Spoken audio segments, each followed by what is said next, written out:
girls. This is a quick YouTube video just for people who don't want to get fooled again and who want to make sure that they break the cycle of narcissistic abuse and falling in love with people who suffer from NPD. A lot of my clients that I'm speaking to nowadays are scared that they'll do the same thing again. So I want to try and give you the tools to make sure that you don't, so that you can reassure yourself that you're safe and you're not going to make that same mistake again.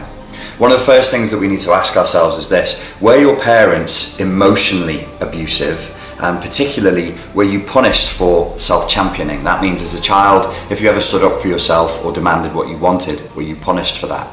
The second question we need to ask ourselves is, were your parents abusive towards each other in a way that was visible and that you could see growing up?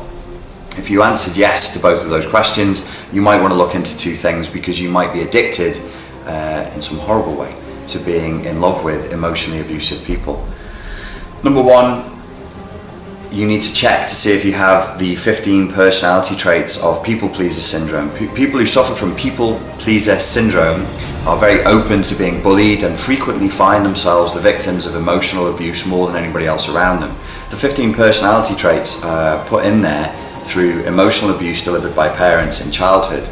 If your parents eroded your sense of self and eroded your ability to stand up for yourself and were abusive, demanding and manipulative, what will happen is that you'll have developed certain personality traits to cope with that, like being excessively conscientious, always thinking about what other people want first and you second.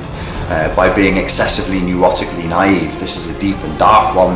People become neurotically naive because they weren't allowed to see the truth of how abusive the parent was being. Because if mummy or daddy is supposed to love you and they're being abusive, that's a heart-rending thing to face up to, so the child learns to hide it from itself. So from a very young age, we as children learn to deliberately misinterpret reality. This fits in with Gregory Bateson's double-bind theory of schizophrenia. The child, or the political prisoner, is taught to deliberately misinterpret reality in order to survive. Another personality trait of people pleasers and people who are open to emotional abuse is emotophobia. Emotophobia is the neurotic fear of causing disappointment or negative feelings in others. This manifests as an inability to say no, or to ever do anything that makes you feel like you might even slightly be letting somebody else down. Why? Because you're excessively punished for that in your childhood, and you've learned that it is an absolute taboo, an absolute sin to do that. If you do have these symptoms, if you think that you do have the 15 personality traits of people pleasers, there are things that we can do to help coach you through that. But the first step is to recognize it. The second thing that we want to be looking at, if you answered yes to the first two questions, is, have you internalized the belief that love is pain, that love is drama? Your first model for a relationship that you unconsciously modeled as a child was looking up at your mother and father. This is how people love each other. This is how people are in a relationship. If that was manipulative, violent, excessively aggressive, or abusive in any way, then at the deepest levels you've internalized that is what love is. You expect love to be painful, you expect love to be dramatic, and we need to scrub that belief from the software. We need to change the hard drive and say, okay, no, I now choose that love is loving, love is calm, love is tolerant, love is fair, love is sane, love is peaceful. So if you answered yes and you think that you have internalized the belief that love is pain and love is drama, and that you might have the 15 personality traits of people pleasers and people who are open to emotional abuse, you need to be on the lookout. There are certain red flags that you need to watch out for in abusive personalities, particularly people with malignant narcissistic personality disorder. So I'm going to give you a very quick, rough and ready breakdown of red flags for narcissists. Number one for me, the most important one, is, do their communications make you feel unsure of yourself? Do their communications seem to be self-contradictory, confusing, artfully vague, or deceptive? Are you frequently finding yourself at the losing end of deals? This is something that you should be aware of. Trust your instincts, trust your intuition. How does that person make you feel in the moment? If you get off a phone call from somebody and you feel a bit weird and a bit like you've just been ripped off, or you've been cheapened or exploited in some way, you possibly have, and you need to look at that. My next big red flag for avoiding relationships with narcissists is, are they too good to be true? Frequently narcissists will engage in grandiosity, they'll be excessively charming, and they will be whatever you want them to be. And this is a next big red flag, which I call mask changing. Are they everything they need to be to every person? do they have 7 different personalities for 7 different social environments?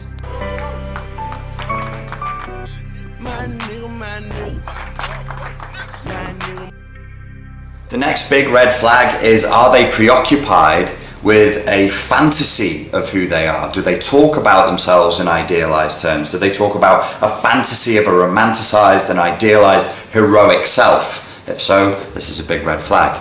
Another question, another thing to look out for is, are they engaging frequently in patterns of reframing, which is also known as gaslighting?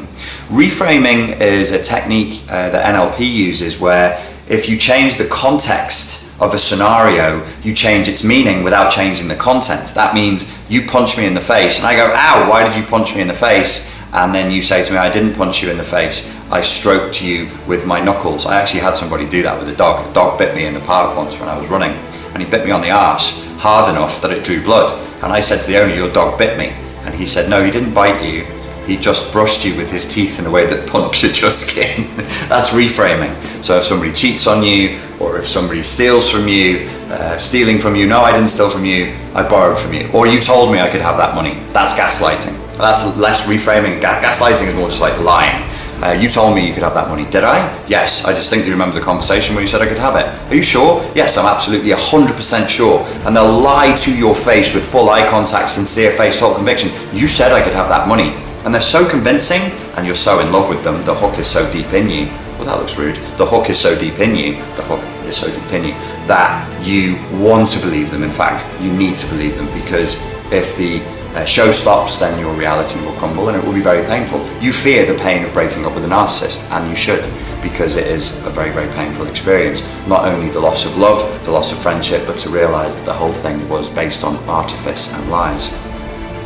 This is a new one on me, this next trait, and it actually came from researching things that clients were reporting to me. A lot of clients reporting to me that narcissists were giving them really crappy gifts. And I was thinking, that's a very strange thing. So I looked it up, and it's actually, it's not a well-known mainstream view of narcissism, but if you look in the corners, in the forums, people have reported that they suspect that narcissists have a tendency to give really, really crappy gifts. And as I thought back through my own life, I thought, my God, actually, many times that has been true. The gifts are very disappointing. And what this reflects is an indifference to how you feel and to what it is you authentically want. So another warning that would come in with this crap gift giving is, look at what they do, not at what they say. Talk is cheap. Oh, I love you, I love you, I love you, but then I give you something that reflects that I really haven't listened to what it is that you authentically and genuinely want.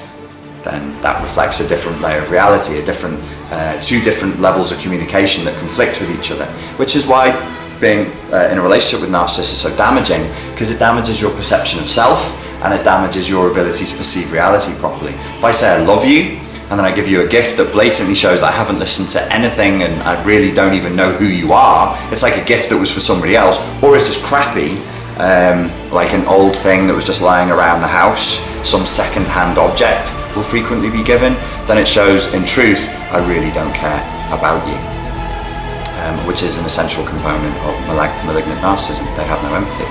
The next thing is, in a relationship, I wish I knew this 4 years ago, they go too deep too soon. So you'll be saying, oh, we're 2 months in, we're having a nice time, let's keep seeing each other and see where this goes. And they'll be pushing for marriage, they'll be pushing for kids, they want to move in. In my case, she did move in very, very quickly.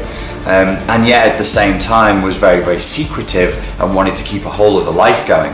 The purpose of, sorry to report this, it's heartbreaking, is the purpose of getting so close with you so quickly and wanting to be in your house and talking about long-term marriage and kids is not a reflection of their love for you. It would be in a normal, healthy person. In their case, it's a reflection of their desire to manipulate you. It is easier for me to manipulate you if I have you believing that I'm going to fulfill all your dreams and that I'm going to be the father of your children and blah, blah, blah. That would be easier. So I'm doing it solely to get you more in my grasp so that I can go out and do whatever else I want.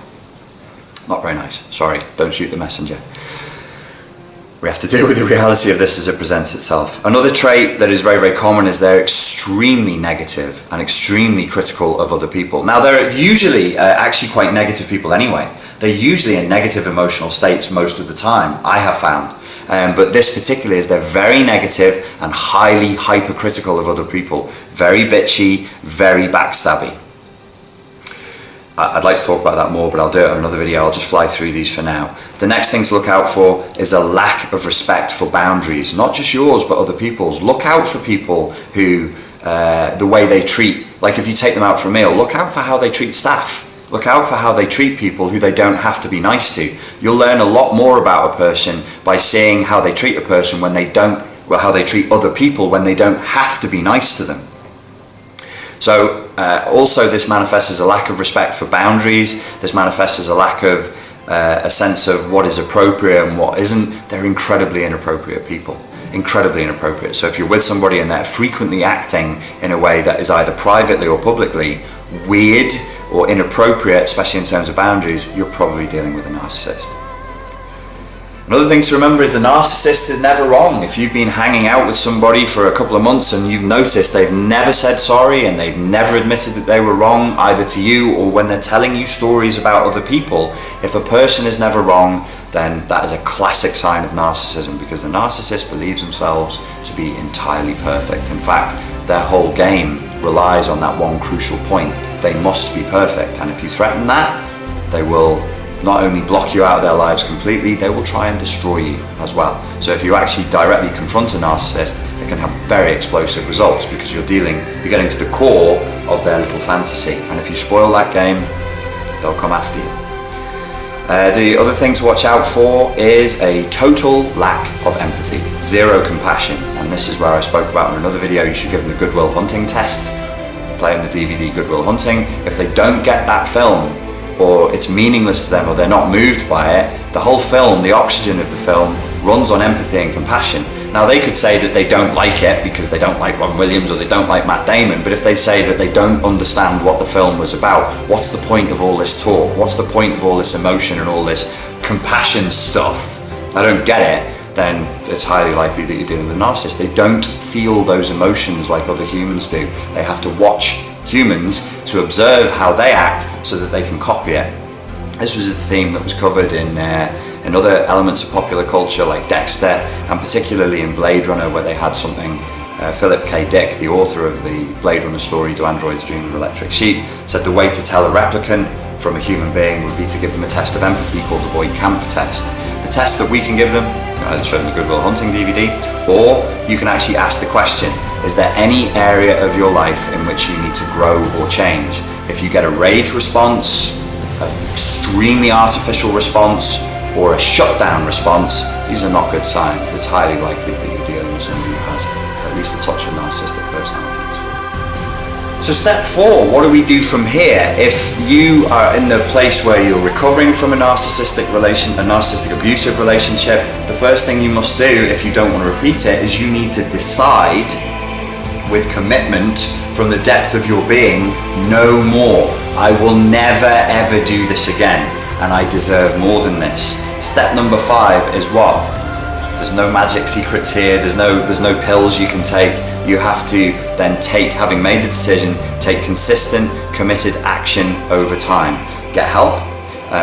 You can get lots of help for free. You can join online forums. You can chat to other people. You can get coaching. My coaching specializes in dealing with people who've suffered at the hands of narcissistic abusers, mainly because I have several times, so I'm very empathic and compassionate to what that feels like and just how badly it can screw you up and screw your life up. And you need to slowly look at rebuilding your boundaries, to learn how to self-champion and to learn how to assert yourself. And the most important thing is to assert your sovereignty. So to come back full circle, what we first spoke about is, were you punished as a child for asserting your sovereignty, your sense of self, your boundaries? If so, then you will be open to being in a relationship with exploitative personality types, and particularly narcissistic abusers. But by the time we come back full circle, what can actually happen is we can heal those wounds from childhood. And what will happen after this is you become a better person, you become a stronger person. You now have boundaries where you never even knew before that you could have boundaries. You will now have the capacity to say no. You will now have the capacity to ask for what you want without feeling overwhelming sensations of guilt and shame. Okay, I think that's enough for this video. Thank you very much for your time and your attention, and I'll speak to you again soon.